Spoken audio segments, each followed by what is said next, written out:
The snow over the Adirondack Mountains fell like a curtain, thick enough to swallow headlights in prayer.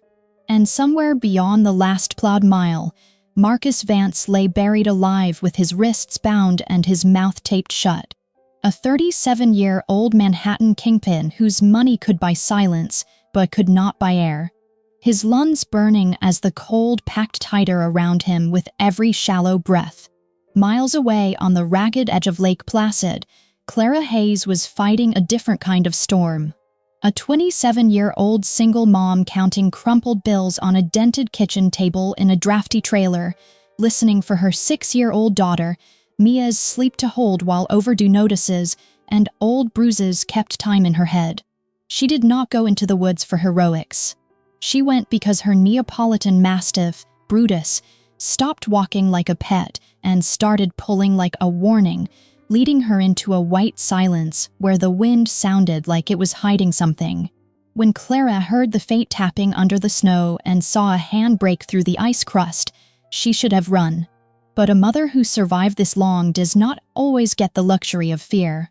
She tore at the drift until the tape and the blood and the truth showed themselves. And in the second, Marcus's eyes cracked open, cold and calculating, even on the edge of death. He did not beg for mercy. He whispered a warning that made her stomach drop. "Do not call local cops." The whispered command hit Clara's stomach like a swallowed chunk of ice. She did not freeze from the fear of dying in this wasteland. She froze because of the invisible, terrifying world living behind those 5 words. But a mother fighting to protect her child cannot afford to stand still for even a single second. As the wind shrieked through the trunks like metal scraping glass and snow lashed her face until her eyes burned, Clara dropped to her knees. She slid both hands under Marcus's shoulders and dragged him out of the snow pit with every ounce of strength. The mother, bent by life too many times, still had fire left. Brutus did not need an order. The massive dog pressed tight against Marcus like a warm wall of flesh, huffing thick, heavy breaths, using his own weight to block the wind and hold heat, while Clara yanked the thin tarp from her bag. The tarp that was only meant to cover firewood now became the only thing stopping the cold from eating into the skin of a man who was about to have his breath pulled clean out of him. She wrapped it around him, pulled out Brutus's leash, tied one end to the tarp's corner, and clipped it to her belt like she was fastening a debt. And every time she pulled, her muscles screeched with sharp pain. The snow was so deep her heels sank, but she kept pulling inch by inch, pulling and listening, because in the rare moments when the wind eased, she heard something far off. Maybe an engine, maybe only the imagination of someone who had spent too long getting used to being watched. The abandoned ranger station appeared like a dim black mass against the white. The old wooden door was warped, the glass filmed with fog, and Clara drove her shoulder into it hard, wood cracking and then giving way. The smell of damp rot and long-stored cold rushed out, and she dragged Marcus inside, set him tight against the wall, away from the draft. She immediately pulled Brutus down to press along his side like a living blanket. Marcus's breathing rasped, his lips gone purple, his eyes half shut. But the way he tried to keep his teeth from chattering made Clara understand he was fighting not to slip into the dark. And that made her both angry and afraid. Angry that someone with that much power could be lying here like a nameless man.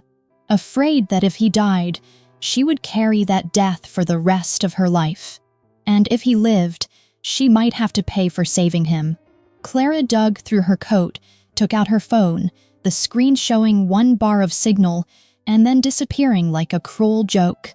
She stood close to the doorway, lifted her arm high, turned herself a fraction at a time to catch reception, her fingers so cold it was hard just to press the numbers until finally she heard a thin buzzing ring, and the dispatcher's voice broke through in pieces. She spoke fast, forcing her voice to sound normal, like she was reporting a slip and fall, saying there was a man with severe hypothermia in the woods who needed medical rescue right away. She read the location in the safest way she could, describing it near the trail and a large landmark tree. She absolutely did not mention the tape, did not mention the bindings, did not mention that warning he had just given her about the local police, because Clara understood one sentence said to the wrong person could turn a life-saving call into a trap. When the dispatcher asked if there were signs of an assault, she swallowed hard, looked down at Marcus's wrists, still marked with the imprint of restraint, and answered that she was not sure, that she had only found him unconscious and very cold. Please send medical and rescue. Her voice stayed so calm she barely recognized it, like her mother instinct had flipped into another setting where every feeling was shoved to the bottom to make room for survival. The call cut out midstream because the signal was weak.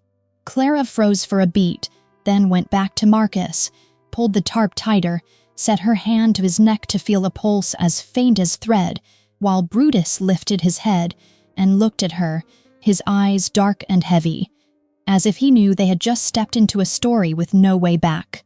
And Clara understood the only thing she could do now was keep Marcus alive long enough for the rescue vehicle to arrive and keep the secret locked down tight enough that Mia would not have the shadow of the people who buried him following it all the way to the wind-leaky trailer where she and her daughter lived.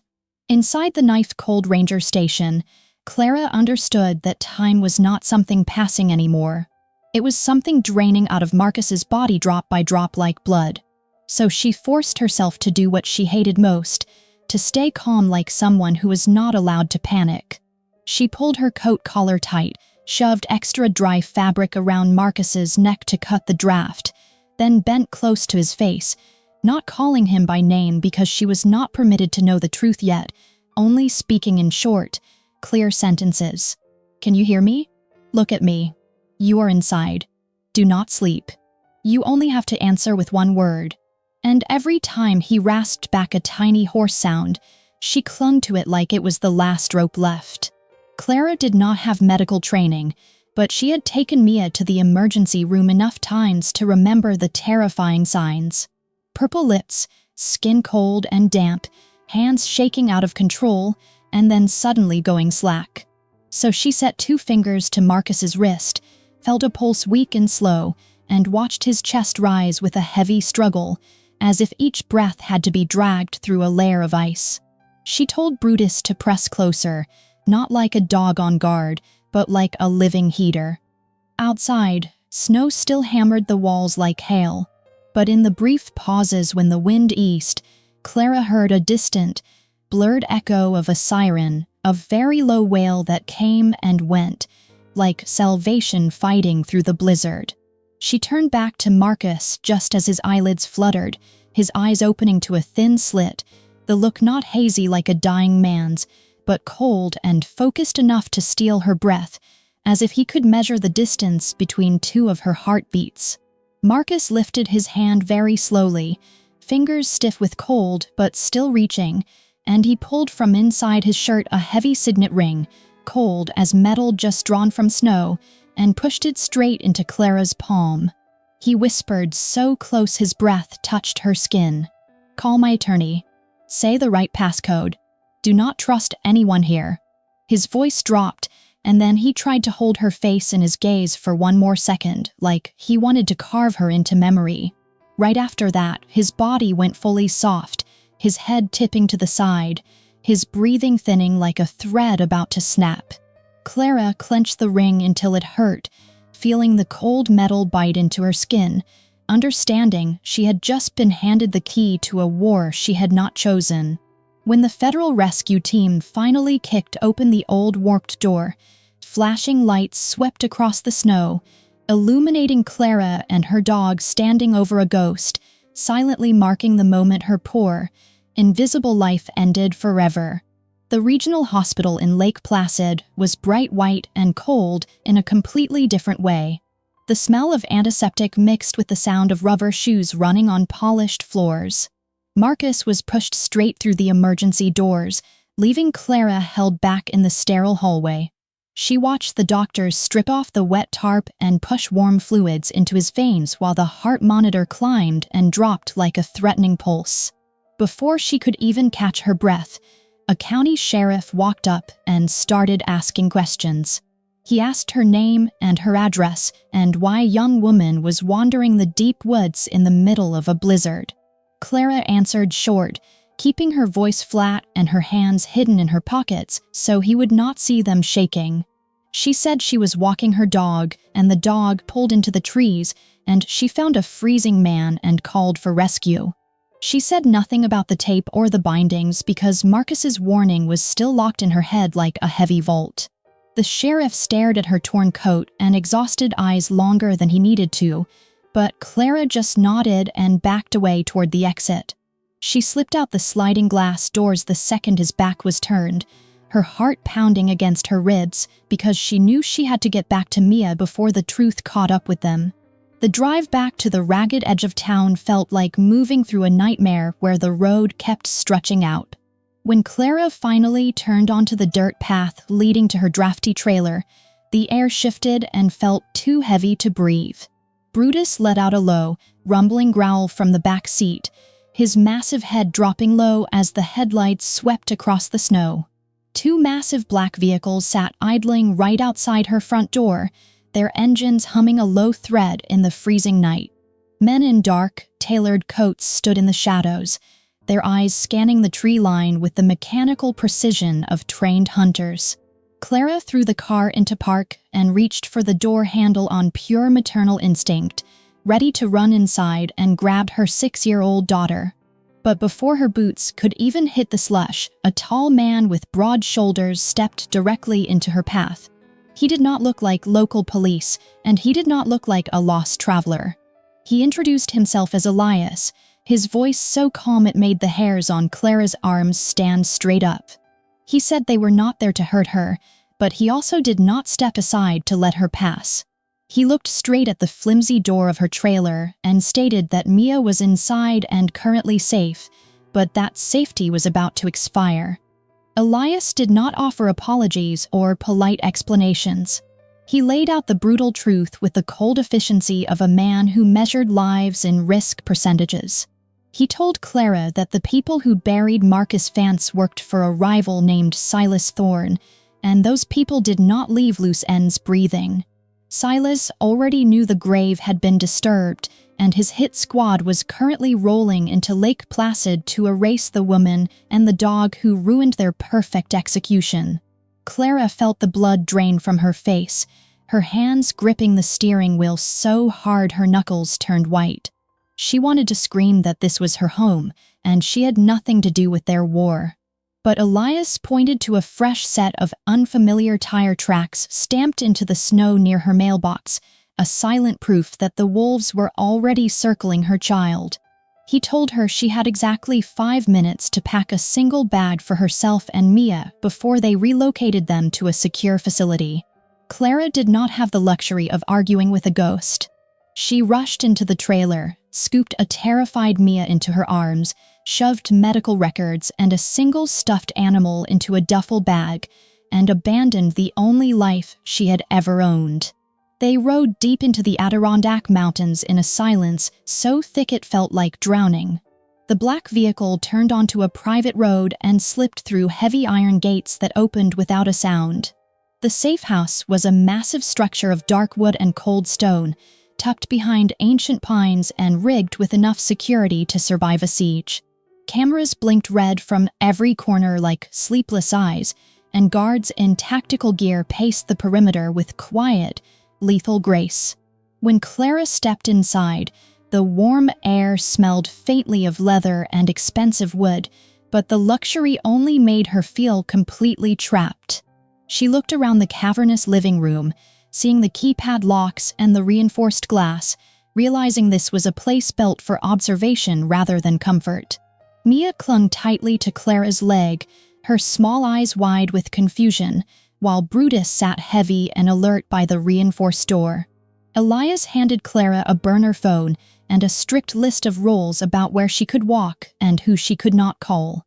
Clara took the phone with trembling fingers, her chest tightening with a bitter, swallowing anger. She had saved a kingpin from a frozen grave, and her reward was becoming a prisoner in a gilded cage where even the silence belonged to someone else. The first night in the luxury safe house did not bring any sleep. Clara sat by the reinforced window watching the thick snow fall over the Adirondack pines, listening to the heavy footsteps of armed guards pacing the floorboards below. Everything in this fortress was clean and expensive, but nothing belonged to her. Sometimes Elias's phone buzzed in the hallway, and he spoke in clipped, violent phrases that made Clara's blood run cold. She felt the massive, terrifying shadow of Marcus Vance draped over every corner of the room like a heavy blanket. He was a man Manhattan had learned to fear in total silence, and now he was controlling her every breath. Mia slept soundly on the oversized mattress with bruises curled tight at her feet, oblivious to the mafia war raging outside the reinforced glass. But Clara stared into the dark and understood that the peace they had right now was only a temporary pause. She refused to wait for the real tension to snap her in half. She had to build her own armor before these dangerous men decided her fate. The next morning moved according to a cold and disciplined order. Guards changed shifts on the hour, and security cameras blinked their tiny red dots like sleepless eyes. Clara walked down the grand oak staircase with a tight jaw, leaving Mia upstairs behind a locked door with the dog. She found a man in a sharply tailored gray suit sitting at the massive dining table, his slim briefcase rusting open like a box of sharp knives. He introduced himself as Julian, the personal attorney for Marcus Vance, and his voice was so perfectly calm it forced everyone else in the room to whisper. Julian did not ask how Clara was feeling after being dragged from her home. He simply slid a burner phone and a thick stack of cash across the polished wood, telling her to stay quiet, follow their schedule, and let his team handle the local police. He said the hit squad that buried his boss would not stop just because the snow melted. Clara looked at the banded $100 bills, felt a bitter anger rise in her throat, and pushed the money right back across the table. She was standing in a mansion built by criminal empires, but she refused to let her survival be bought like a cheap commodity. Clara did not wait for Julian to speak again. She told him straight to his face that she was not Marcus's property, and she did not want to be a kept secret locked away for their convenience. "I do not want your money," Clara said, her voice shaking but absolutely clear. "I want legally binding paperwork." Julian looked at her the way a wolf looks at a rabbit that suddenly bares its teeth. He asked what she wanted specifically, and Clara had the answers ready because she had spent her whole life running from debt and fear. She demanded a formal protective agreement drafted at the civil level, stating clearly that she only found Marcus and called for rescue. She insisted the document prove she accepted no illicit benefits, ensuring that if the county sheriff came asking tomorrow, she would not be thrown in a cell as an accomplice. Clara had been poor, she had been humiliated, but she swore no one would use this underworld war to take her child out of her hands. She asked for an ironclad legal shield around her custody of Mia, built so high that no anonymous tip could ever tear them apart. Julian did not interrupt her fierce demands. He simply took notes with a silver pen, his eyes measuring the sheer discipline of a mother backed into a deadly corner. Then the heavy mahogany door to the study pushed open, and Marcus stepped into the room. He walked slowly because of his fresh wounds, wearing a dark shirt that emphasized the brutal coldness in his dark eyes.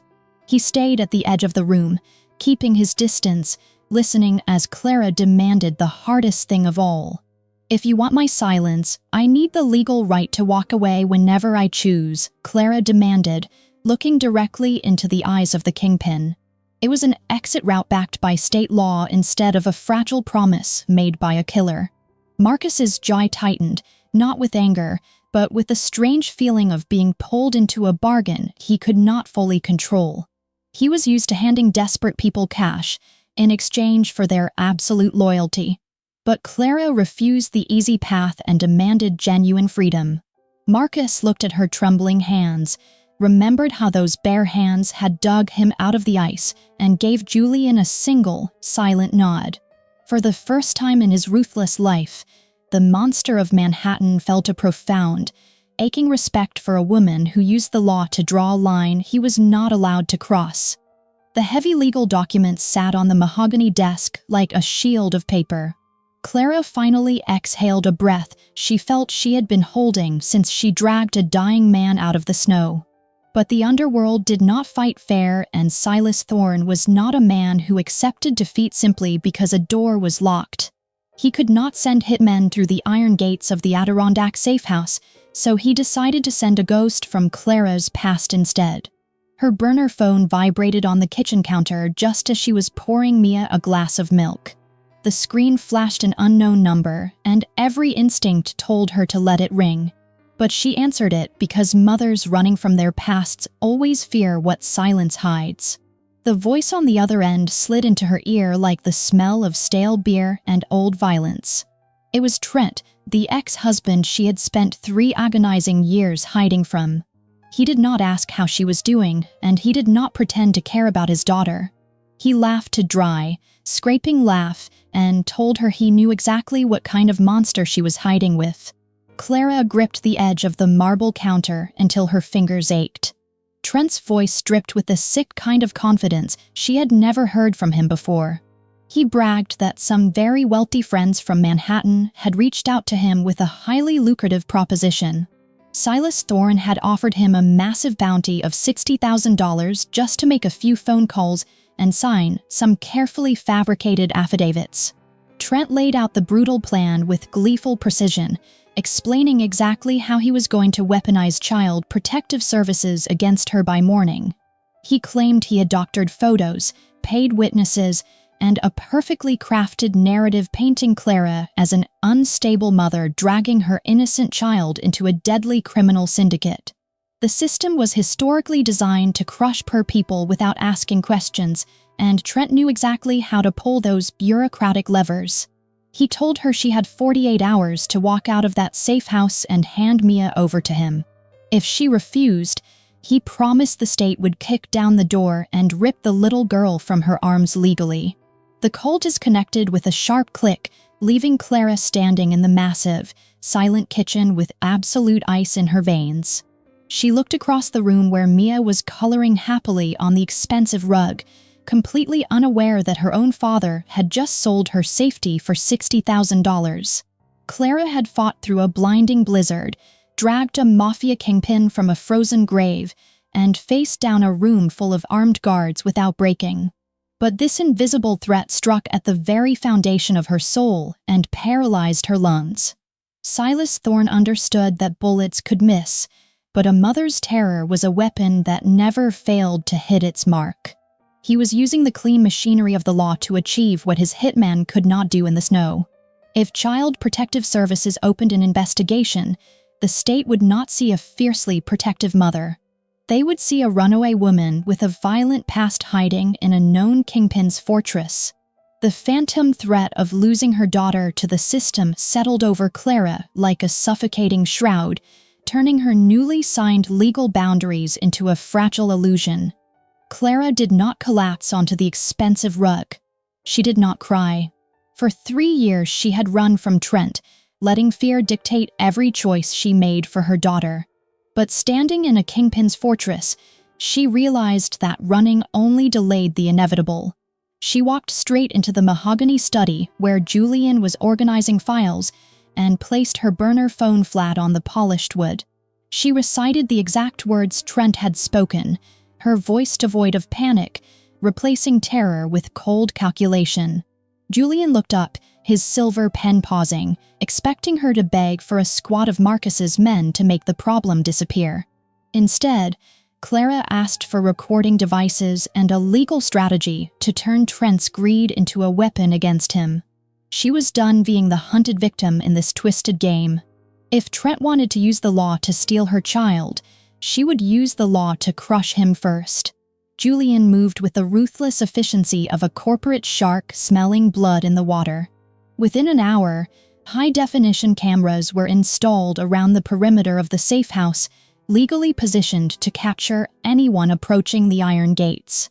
Clara sat at the dining table with a thick legal pad, forcing herself to dig into the darkest corners of her memory. She documented every past threat, every bruised wrist, every time Trent had banished and left them starving in the cold. She pulled off old medical clinic records from her cloud storage and printed out frantic text messages she had saved for years. When Trent called back the next afternoon to demand his answer, Clara was ready.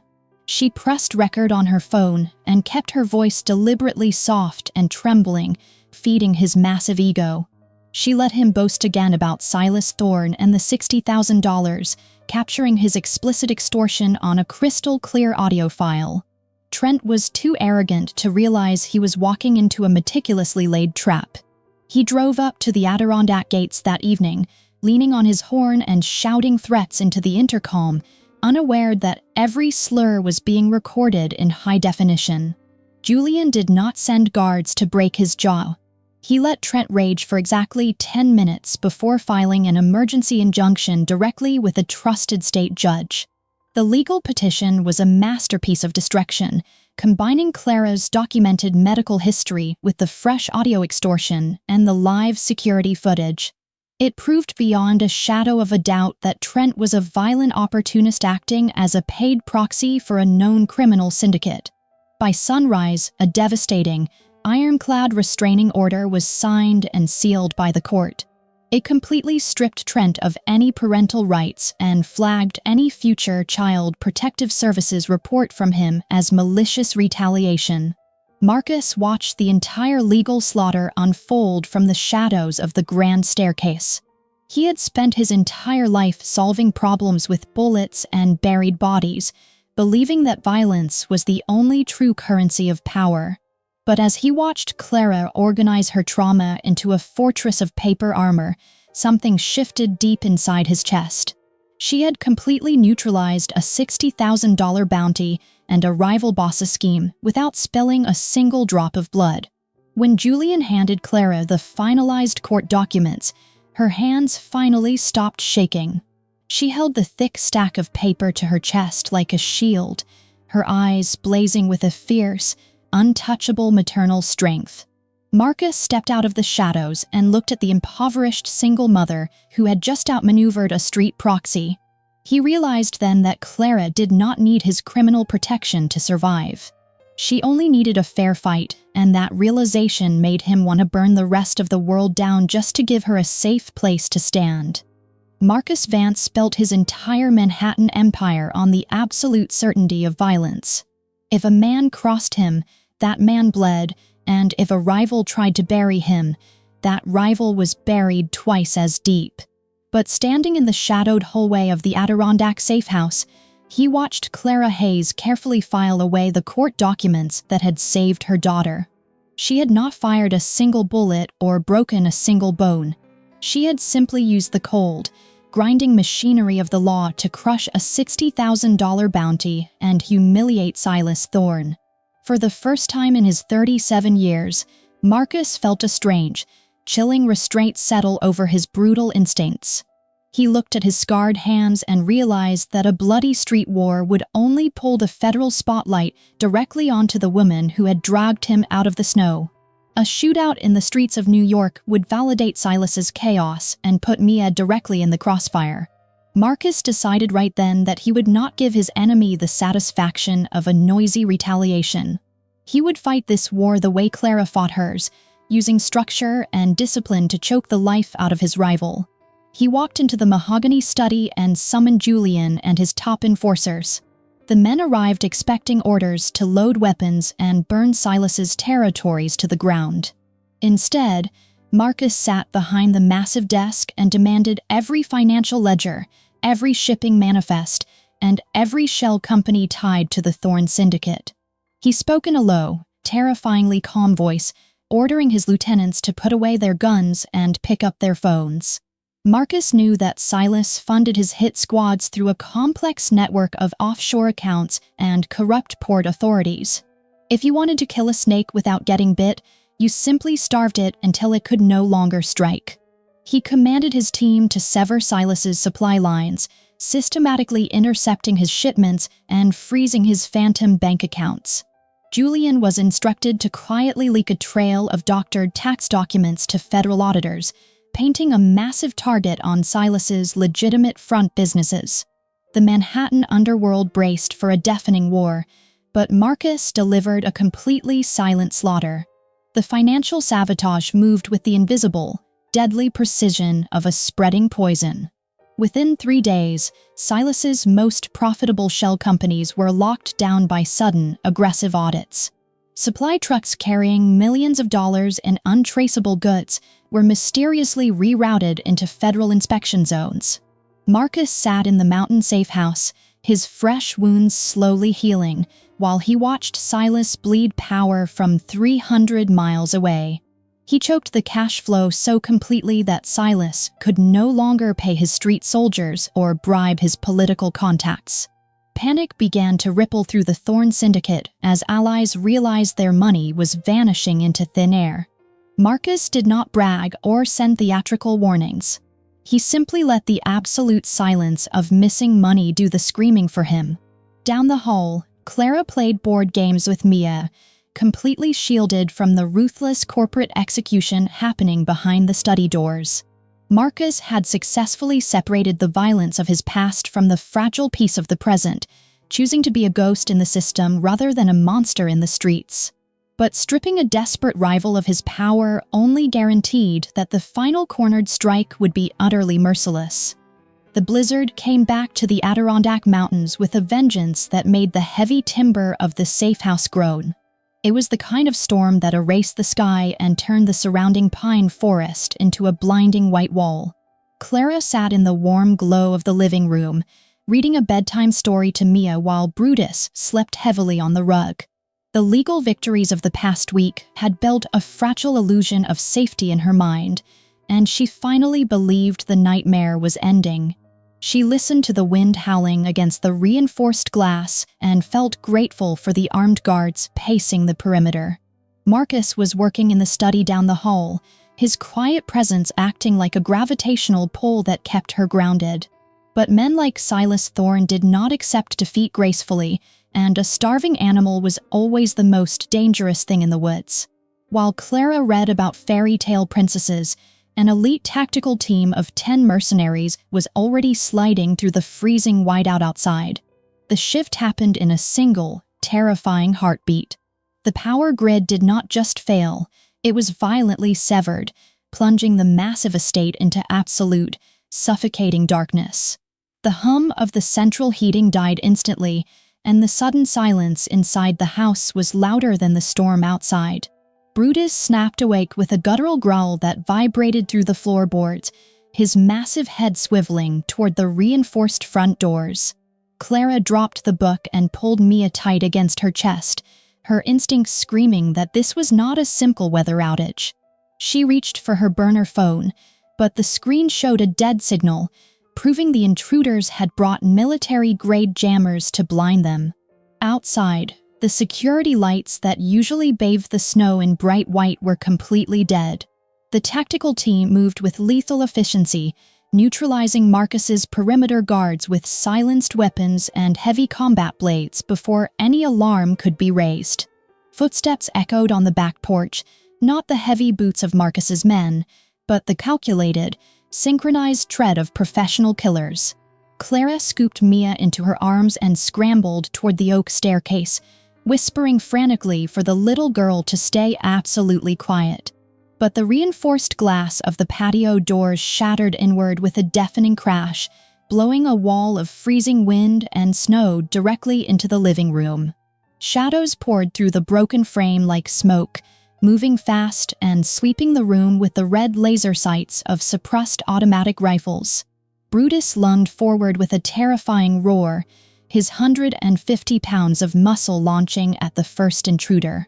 The dog's jaws locked onto an armored arm, but a second mercenary stepped forward and drove the heavy stock of his rifle directly into the mastiff's skull. Brutus collapsed to the rug with a sharp whimper, and Clara screamed as the massive animal fell still in the shadows.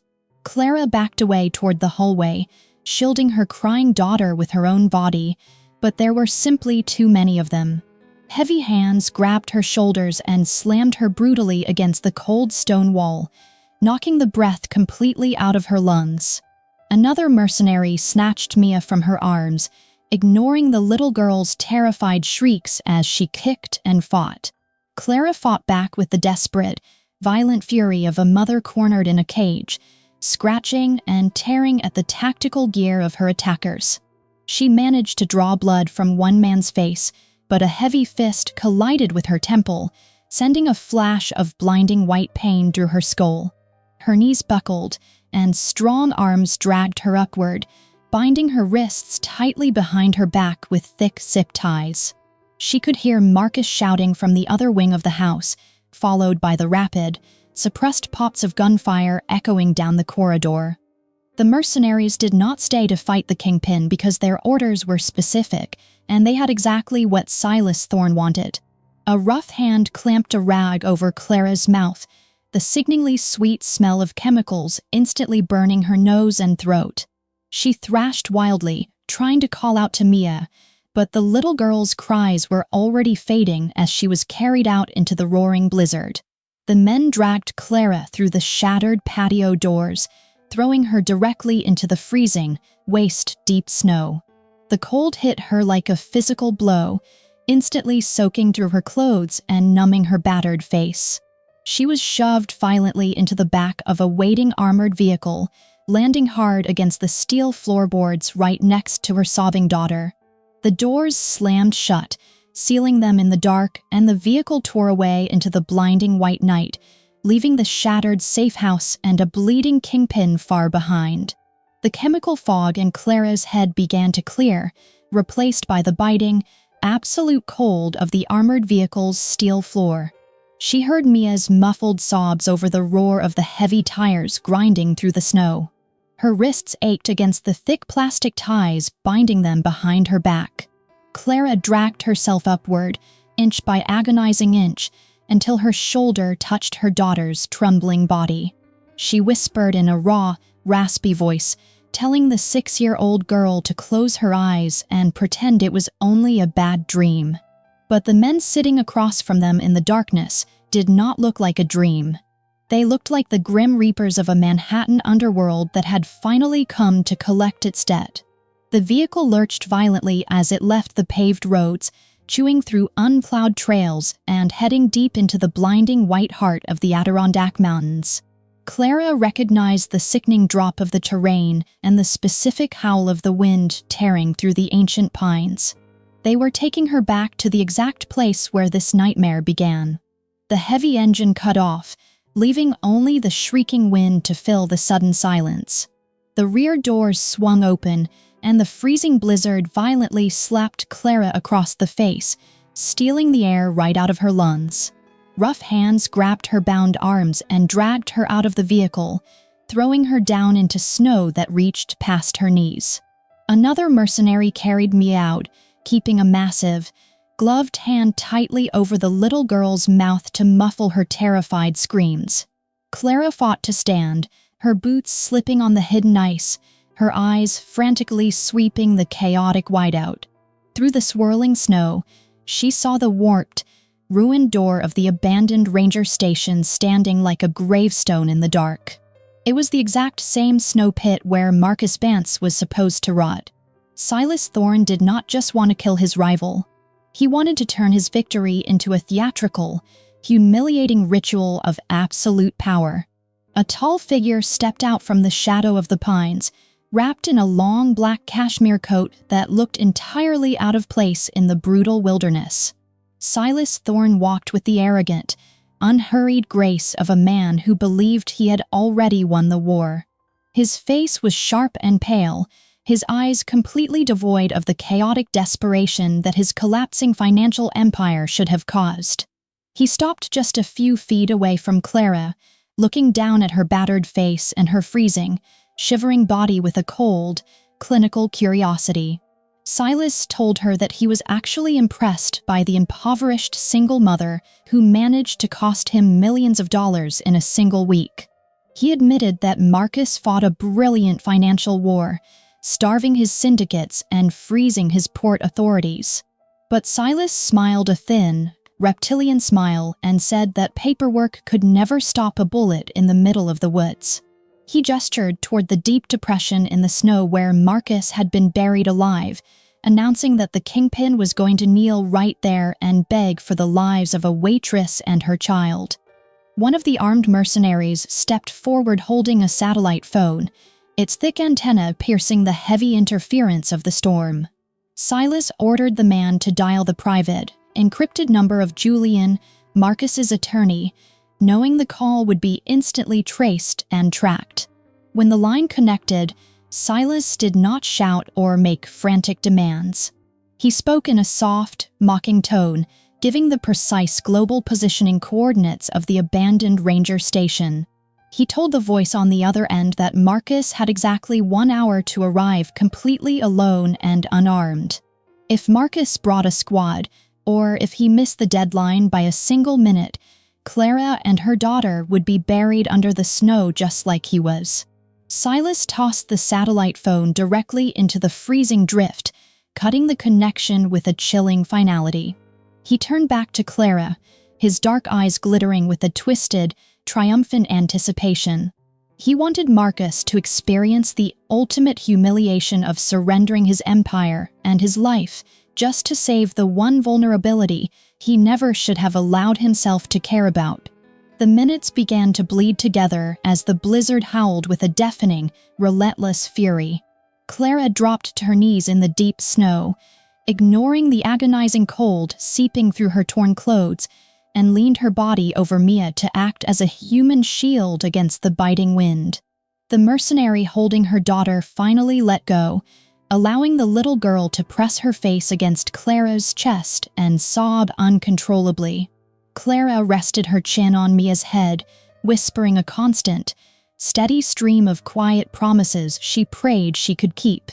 She told Mia to think about warm blankets and hot chocolate, forcing her own voice to stay incredibly calm while her heart pounded like a frantic drum against her ribs. She knew Marcus was a ruthless monster who calculated every risk, and walking into this open trap was a guaranteed suicide mission. A part of her desperately hoped he stayed away and let his legal team handle the fallout, but another part of her soul knew exactly who he was. As the freezing wind bit deeper into her skin, Clara stared into the blinding white storm, waiting for the King of Manhattan to step into the graveyard he was never meant to leave. The headlights of a lone black vehicle cut through the blinding blizzard exactly 1 minute before the deadline. The heavy engine cut off, leaving only the shrieking wind to fill the freezing Adirondack night. Marcus Vance stepped out of the driver's side door and closed it with a dull thud. He wore no heavy winter coat, just a dark suit that offered absolutely zero protection against the brutal cold. He held both of his hands completely empty in the air, showing Silas and the heavily armed mercenaries that he brought no weapons and no army. He walked slowly through the waist-deep snow, his dark eyes locked entirely on Clara and the shivering child shielded beneath her battered body. He did not look like a defeated king begging for his life in the dark. He looked like a man who had already measured the exact weight of the world and found it lacking. Silas laughed, a sharp sound that carried over the storm, and ordered his men to check Marcus for hidden steel. 2 mercenaries stepped forward and aggressively patted Marcus down, finding nothing but an expensive silver watch and a silk tie. They forced him to his knees right at the edge of the snowy grave he had escaped just weeks before. Clara let out a muffled sob, her heart breaking at the sight of the ruthless Manhattan Kingpin kneeling in the ice just to save her. Silas paced back and forth, savoring the absolute power of the moment like a fine wine. He demanded that Marcus officially surrender his city territories, demanding a verbal confession of total defeat right there in the freezing darkness. But Marcus did not beg or tremble. He looked up at Silas with eyes completely devoid of fear and started talking in a voice so calm it chilled the air. He asked Silas exactly which port authorities he planned to bribe with the stolen territory, pulling the rival boss into a web of dangerous words. Silas was too arrogant to see the massive snare tightening around his own neck. He leaned in close and proudly detailed his entire smuggling operation, bragging about the millions he laundered through phantom shell companies in the Diamond District. He named specific politicians on his payroll and boasted about the illegal shipping containers currently sitting unguarded at the Brooklyn docks. Marcus kept his face perfectly blank, asking quiet, precise questions that forced Silas to explicitly confess to extortion and kidnapping across state lines. Every word Silas spoke was a nail in his own coffin, but the arrogant boss just kept swinging the hammer with absolute glee. Clara watched the bizarre interrogation in confused horror, wondering why Marcus was prolonging his own execution. She did not know that the heavy silver watch on Marcus's wrist was not tracking time. It was a military-grade transmitter broadcasting a crystal-clear audio feed directly to a secure federal server in New York. 300 miles away, the federal trap slammed shut with devastating force.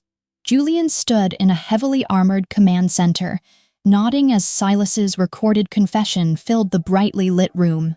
Armed tactical teams simultaneously kicked down the doors of Silas's Manhattan warehouses, seizing massive shipments of contraband and freezing his remaining offshore accounts in real time. Sirens wailed across the city as federal agents arrested Silas's corrupt politicians and dismantled his entire syndicate in a matter of minutes. Marcus knelt in the snow and listened to Silas finish his grandiose speech, knowing the rival empire was already burning to ash. Silas drew a heavy silver pistol from his coat, pointing it directly at Marcus's chest to finalize his victory. "Say goodbye to the waitress and her brat," Silas mocked with a cruel smile. Marcus simply smiled a cold, terrifying smile back and gave a chilling command. "Check your phone." Silas pulled his phone from the pocket of his cashmere coat with a sudden, jerky movement. The glowing screen was flooded with panicked messages and frantic missed calls from his top lieutenants in the city. He read the words regarding federal raids and frozen accounts in rapid, horrifying succession. The arrogant smile melted off his pale face in an instant, replaced by a twisted mask of absolute rage. He looked down at the kneeling Kingpin and finally realized the staggering magnitude of his own catastrophic mistake. Marcus had not come to the freezing Adirondack woods to surrender his territory or beg for mercy. He had come to orchestrate a legally binding execution of the entire Thorn Syndicate while calmly kneeling in the ice. Silas dropped the phone into the snow, his hands shaking not from the blizzard, but from the sudden, violent death of his criminal empire. He had absolutely nothing left to lose, and a man with nothing left to lose is always the most dangerous creature in the dark. Silas stepped back and raised his hand in a sharp, jagged motion toward the thickest part of the forest. He did not aim his own silver pistol at Marcus anymore, because a simple bullet was no longer enough to satisfy his burning, venomous humiliation.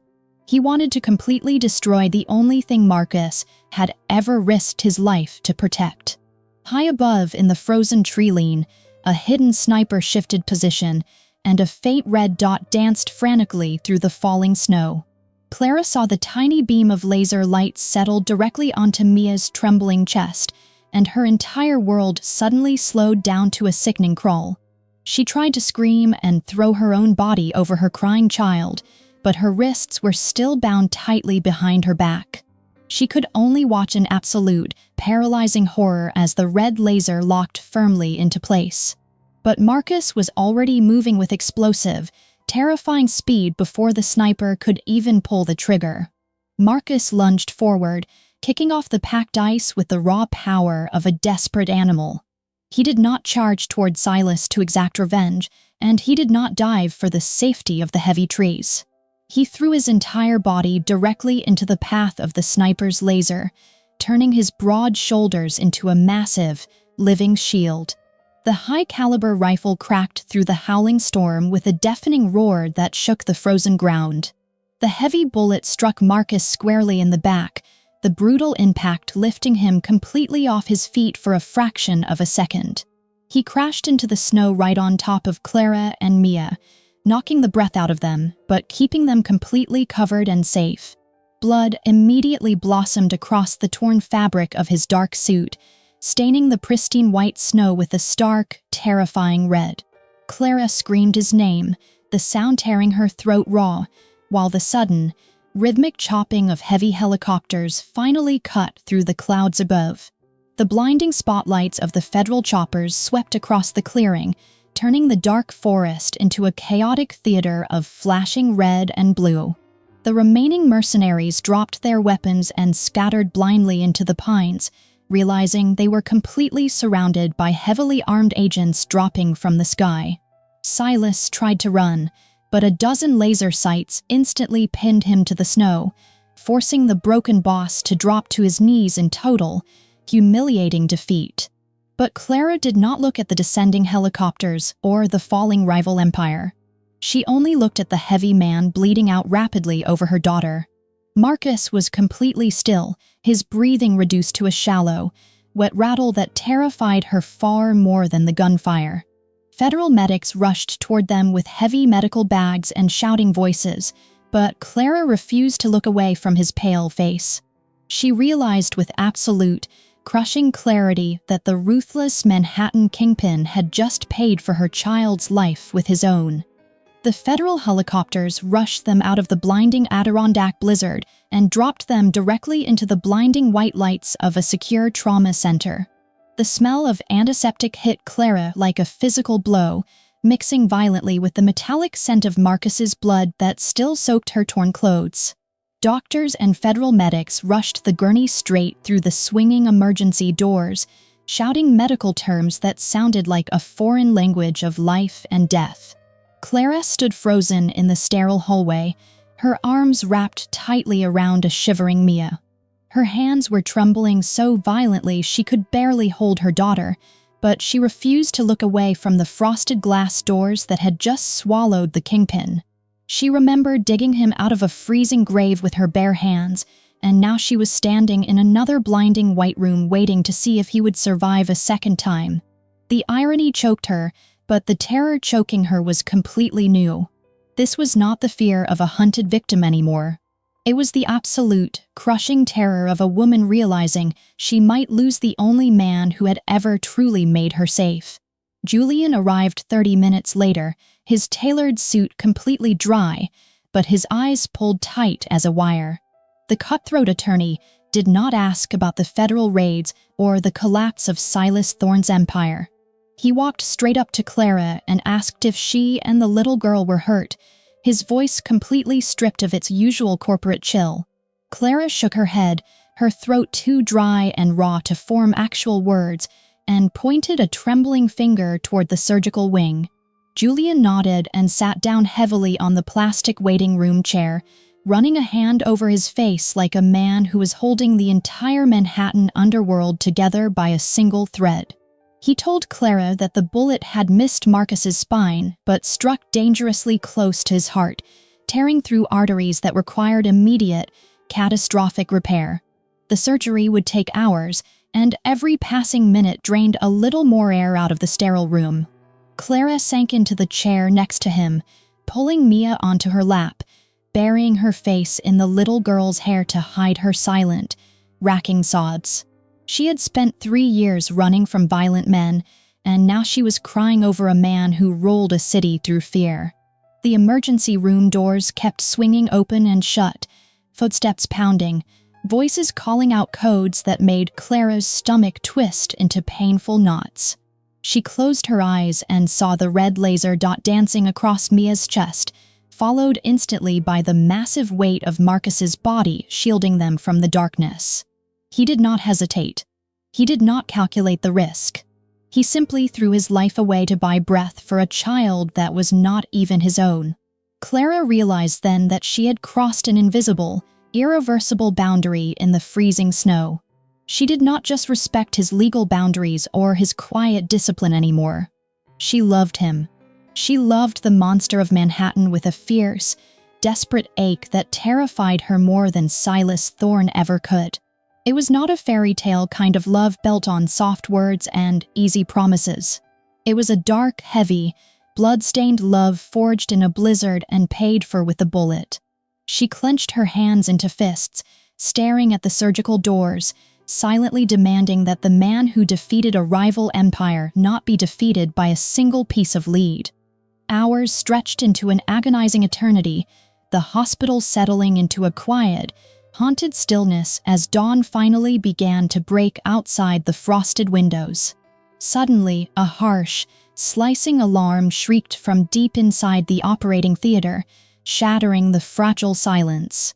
A nurse ran out into the hallway, her face pale, calling for a crash cart and shouting that the patient's heart rhythm had completely failed. Clara jerked to her feet, her hands crushing the cold metal railing of the waiting area until her knuckles turned bone white. Julian stood up beside her, placing a steady hand on her shoulder like he was physically keeping her from throwing herself at the sealed doors. Clara heard the chaotic counting, heard the sharp crack of a defibrillator shock, and for a few agonizing seconds, she thought she was going to have to bury him in the snow all over again. Then the steady, heavy beeping of the heart monitor returned, faint but undeniably present, pulling Marcus Vance back from the absolute brink of death. The lead surgeon finally pushed through the swinging doors, pulling off his bloody mask, and gave Julian a single, exhausted nod. Clara collapsed back into her plastic chair, burying her face in her hands, weeping for the second resurrection of the man who had stolen her heart. Winter in the Adirondacks retreated slowly like a wounded animal that did not vanish overnight, but faded a little more with each thin streak of sun on the melting snow.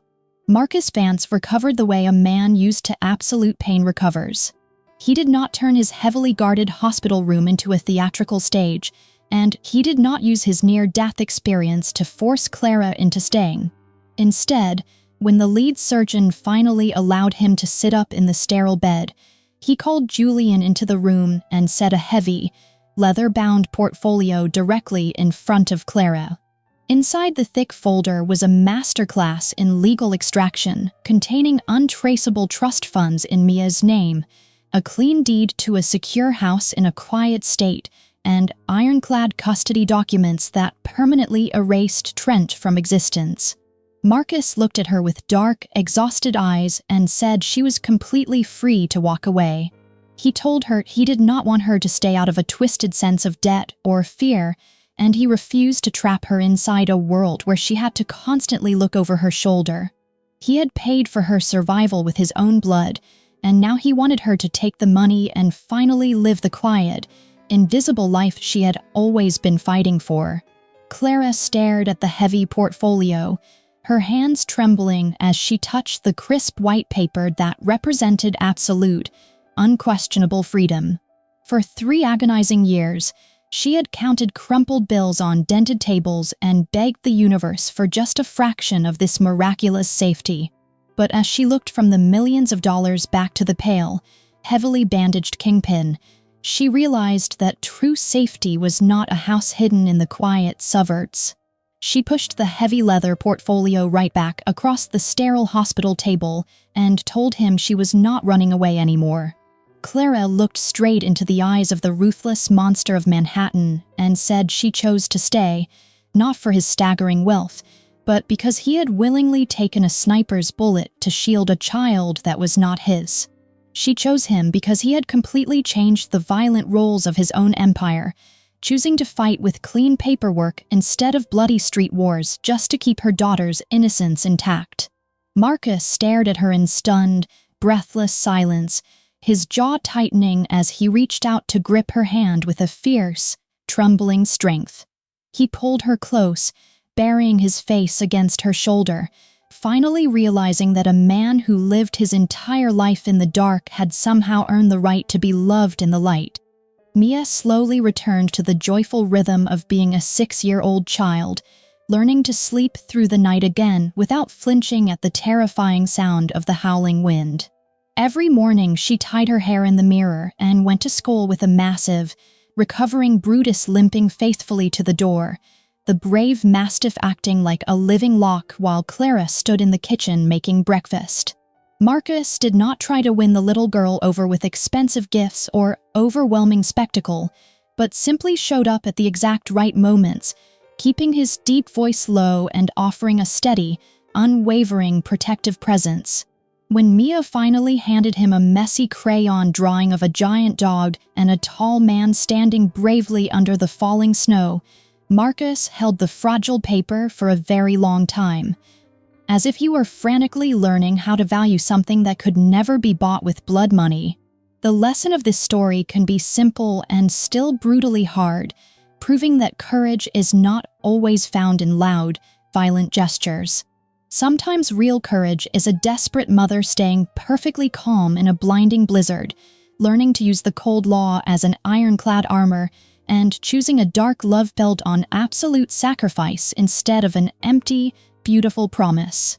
If this story touched something deep inside your heart, please subscribe to Sunni Romance and remember to hit the like button so we can continue bringing you these intense, emotional journeys every single day.